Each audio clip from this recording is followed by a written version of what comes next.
마라나타 주여 오시옵소서. 스프링 성경 이야기 11번째 이야기입니다. 처음엔 멋있었는데 사무엘상 9장에서 31장, 역대상 1장에서 10장. 사무엘의 나이가 많아져서 사무엘의 아들들이 그 뒤를 이어 이스라엘의 지도자가 되자 이스라엘 백성들은 근심하기 시작했어요. 왜냐하면 사무엘의 아들들은 아버지 사무엘과 달리 백성들을 재판할 때 뇌물을 받고 옳지 않은 판결을 내렸기 때문이에요. 이 때문에 이스라엘을 대표하는 모든 장로들이 사무엘이 살고 있는 라마로 모여서 사무엘에게 왕을 세워달라고 요구했어요. 그때까지 이스라엘에는 역사상 한 번도 왕이 없었어요. 하나님이 하나님의 사람들을 직접 세워 이스라엘 백성들을 다스려 오셨던 거예요. 그런데 이제 이스라엘 백성들은 주변 나라들처럼 자신들을 다스려주는 왕을 세워달라고 사무엘에게 요구하고 있는 것이에요. 그들은 왕이 자신들을 위해서 나라를 지켜주고 자신들의 가족들을 적들로부터 보호해 줄 것이라고 믿었어요. 하나님의 뜻대로 다스림을 받는 것을 원하지 않고 왕을 세우기를 원하는 이스라엘 백성들 때문에 하나님은 아주 속상해 하셨어요. 사무엘도 안타까워하며 다음과 같이 간절하게 말했어요.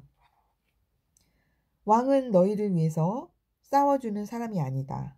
왕은 너희들의 아들들을 데려다가 군인으로 부릴 것이며 왕의 먹을 것을 위해 밭에 나가 일하게 할 것이다. 그리고 너희들의 딸을 데려다 요리하게 하고 향료를 만들게 하고 떡을 굽게 할 것이다. 또한 너희 밭에 나는 가장 좋은 곡식과 과일들을 왕과 왕의 신하들에게 모두 빼앗아 갈 것이다. 그리고 너희에게 세금을 걷어서 왕의 생활을 편안하게 할 것이다.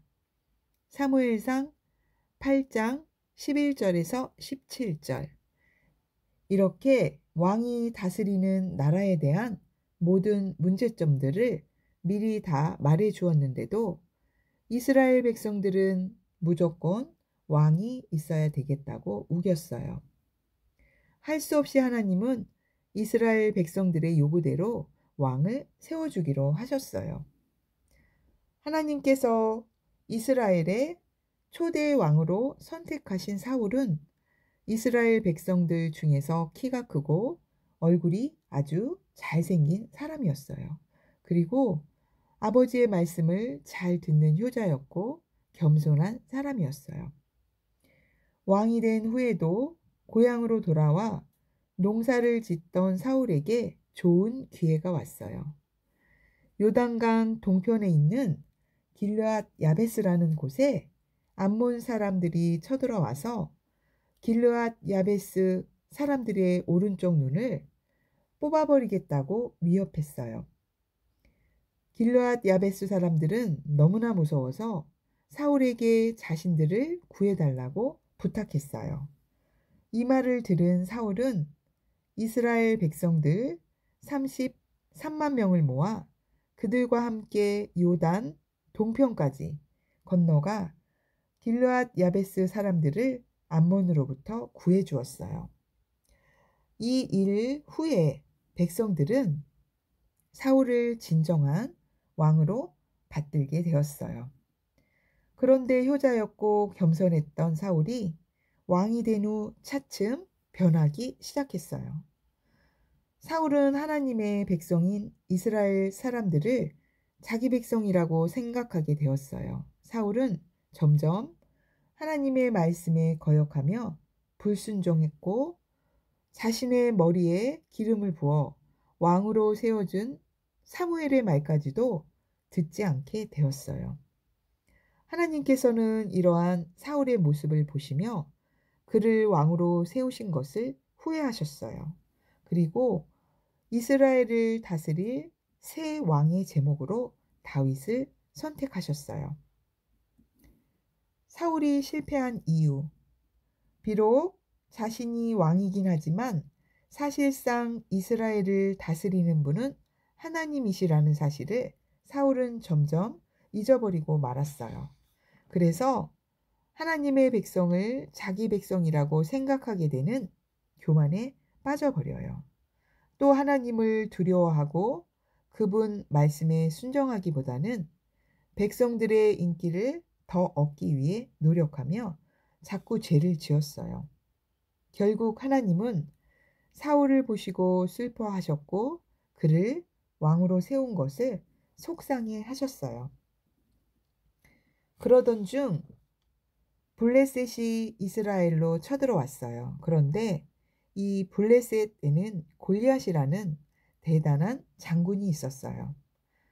이스라엘 군대가 아무리 힘을 합쳐도 골리앗 한 사람을 이길 수 없을 정도였어요. 그때 베들레헴 사람 이새의 막내 아들인 다윗이 전쟁터에 나가 있는 형들에게 음식을 가져다 주기 위해 이스라엘 군대가 진을 치고 있는 엘라 골짜기에 왔어요. 블레셋의 골리앗 장군은 하나님을 모욕하고 이스라엘 백성들을 무시하며 큰 소리를 치고 있었어요. 그런데 이스라엘 군대는 두려워 떨면서 40일간이나 골리앗에게 무시와 수모만 당하고 있었어요. 사울 왕은 골리앗을 물리치는 자에게 자기의 딸을 아내로 주겠다고 했어요.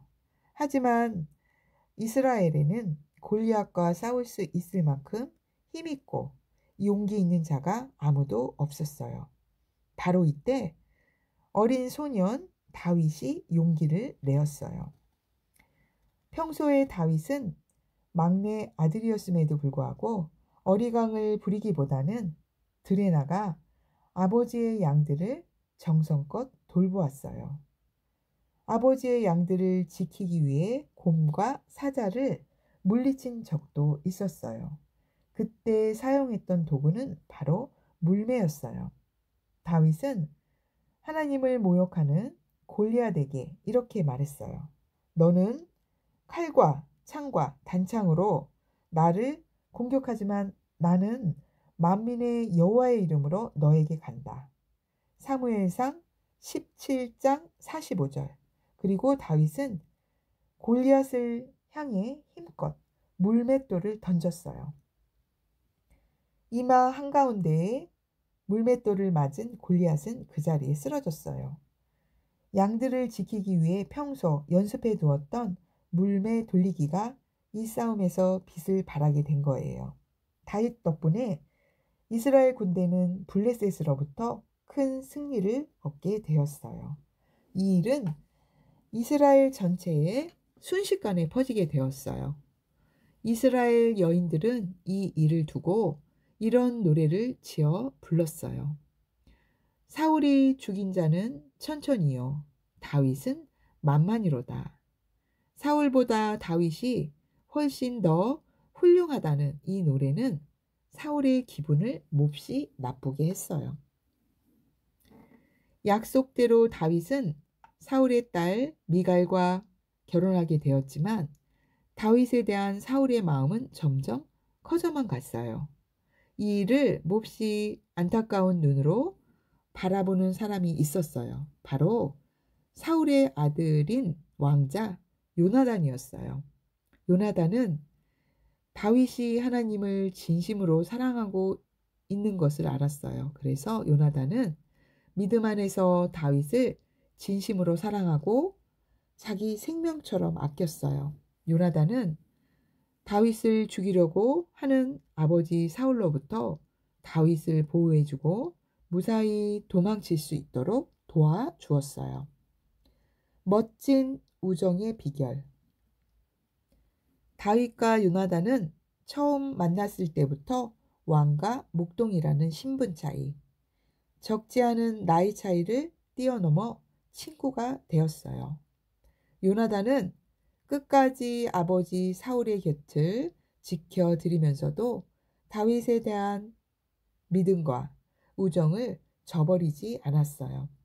둘 다 하나님을 잘 믿는 사람이었기 때문에 그 우정은 변치 않고 오래 갈 수 있었어요. 우리도 함께 하나님을 믿는 친구들과 좋은 우정을 만들어 가요.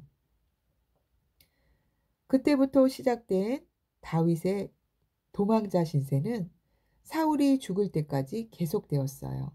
사울은 3,000명의 군사를 동원해서 다윗을 추격했어요. 그리고 다윗을 도와주었다는 이유로 85명이나 되는 제사장을 한꺼번에 죽이기도 했어요. 그러나 다윗은 사울을 죽일 수 있는 결정적인 기회가 와도 사울을 해치지 않았어요. 왜냐하면 하나님의 기름 부음을 받은 왕을 자기가 죽일 수 없다고 생각했기 때문이에요.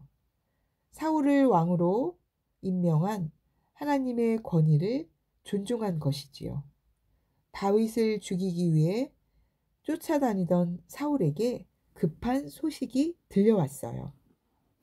블레셋이 이스라엘을 공격해 왔다는 것이에요. 사울은 자기의 아들 요나단, 아비나답, 말기수아를 데리고 전쟁터로 나갔어요. 하지만 블레셋에게 크게 져서 자신의 세 아들과 함께 사울도 죽게 되었어요. 비참한 죽음을 맞이한 사울과 그의 세 아들에 대한 소식을 들은 길르앗 야베스 사람들은 오래전 암몬으로부터 자신들을 구해 주었던 사울에 대한 감사를 기억하고 있었어요. 물론 지난 세월 동안 악한 일을 많이 행한 왕이었지만 그래도 자신들은 사울의 은혜를 잊어서는 안 된다고 생각했어요.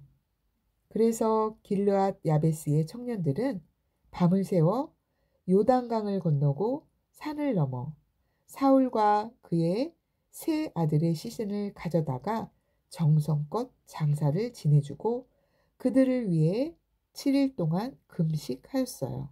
우리 속담에 원수는 돌에 새기고 은혜는 물에 새긴다라는 말이 있어요.